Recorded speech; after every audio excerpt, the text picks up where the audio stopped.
ازيكم يا حلوين؟ عاملين ايه؟ يا رب تكونوا بخير. تعالوا بقى النهارده نجهز الفطار مع بعض كده، وهعرفكم على صنف جديد ممكن تعملوه. او هو مش صنف جديد، يعني هو بديل لصنف كلنا بنعمله يعني، بس بديل اخف كده ولذيذ.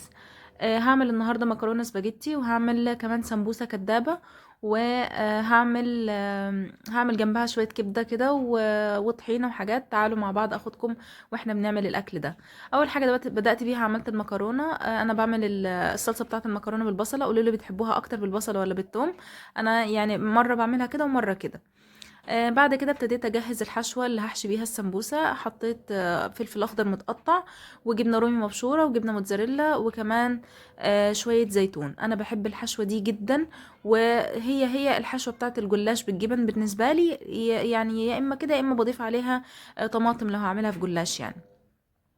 المهم بجيب لفة الجلاش بقى كاملة، وبفردها كده على الاخر، وببتدي اقطعها لاربع قطع متساوية من فوق كده بالطول زي ما انتوا شايفين، يعني بالظبط زي ما في الفيديو.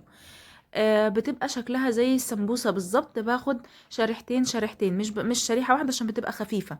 باخد شريحتين شريحتين، وببتدي احط فيها الحشوة بتاعة السمبوسة، وبلفها نفس اللفة بالظبط اللي احنا بنلف بيها السمبوسة عادي جدا.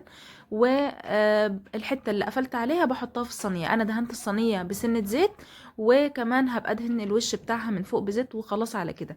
اخف كتير جدا من السمبوسة اللي كلها زيت، يعني بصوا بتشرب زيت قوي كده. فدي بتبقى لذيذة وتتحط في الفرن، وبتدي نفس الطعم والقرمشة، وبتبقى خطيرة بصراحة. انا جربت اجيب عجينة السمبوسة الجاهزة واحطها في الفرن، طلعت ناشفة ومجلدة وما عجبتنيش خالص. فجربت اعمل الجلاش بالطريقة دي، وكان تحفة ومعتمداها من سنين ما بعملش غيرها.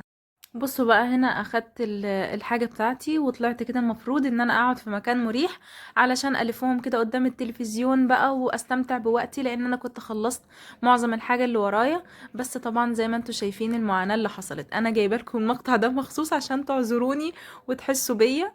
بصوا كان مصمم قوي ان هو يحشي معايا السمبوسه. وبصوا كل شويه يجيب لي حته ويفردها زي ما بيشوفني بعمل، بس يعني تقريبا قطع نصهم وعك نصهم وقطع. يعني بصوا انا كان حواليا جلاش اكتر من اللي انا بحشيه. بصوا، بصوا بيكرمشها ازاي. المهم ابتدينا نحاول نلف مع بعض كده ونخلي الموضوع ابسط بكتير. يعني انا كنت حرفيا بجري، يعني السرعه اللي في الفيديو دي تقريبا كانت سرعتي في الحقيقه. يعني انا كنت يعني بحاول كده اسابق الزمن يعني.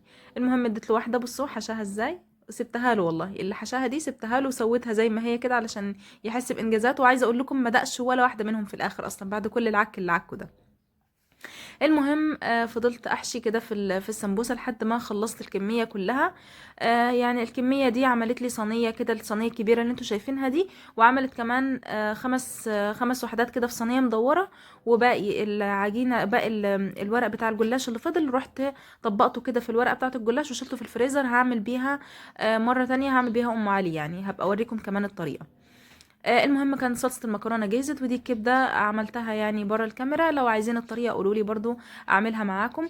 وابتديت بقى في معركة المواعين. انا حاسة رمضان كله عبارة عن طبيخ وغسيل مواعين وطبيخ تاني. انا حاسة ان حياتي كلها مقضيها في المطبخ. يعني اللهم ديمها علينا نعمة، انا مش معترضة والله، بس يعني بس حاسة ان انا استهلاكي في المواعين بقى ضعف استهلاكي في العادي، مع ان يعني هما وجبتين. انا اصلا في العادي يعني بناكل غدا وعشاء، حتى مش بنفطر برضو. فهم نفس الوجبتين. فانا مش فاهمه ايه اللي مخلي المواعين اوفر كده يعني. المهم عايزاكم تقولولي برضو ايه بتعملوا وصفات في رمضان كده. ادوني افكار، لان انا حاسه ان انا بصحى كل يوم يعني محتاره ومش عارفه اعمل ايه. والوصفات اللي انا عارفاها حاسه ان انا زهقانه منها. فعايزاكم تدوني افكار كده، تقولولي بتعملوا ايه اكل، وايه وصفات جديده اعملها، وايه حاجات جديده اجربها، وايه اصناف حلويات، لان انا برضو ماليش في الحلويات قوي، ما باكلهاش قوي. بس يعني كل فين وفين لما بشتاق لها كده. المهم بدأت أغسل في المواعين طبعا اللي ما بتخلصش. وخلصت كده المواعين. كان يعني المغرب فاضل له شويه، فانا قلت ايه اشطب المطبخ كده علشان اقعد رايقه بعد الفطار. بس طبعا ده ما بيحصلش، بروح اغسل برضو مواعين تاني بعد الفطار. آه، بس احكوا لي بقى انتوا بتعملوا ايه في يومكم، ووصلتوا للجزء الكام في القرآن. انا بصراحة يعني ليا فترة كده متكاسلة مش عارفة ليه، فعايزاكم تشجعوني كده. انا كان نفسي اختم يعني مرتين ثلاثة كده في رمضان. فيعني متضايقة خالص ان انا بصراحة ما ختمتش لحد دلوقتي. والحمد لله خلصت المواعين قبل المغرب، كان فاضل على المغرب يعني تقريبا ربع ساعة او كده.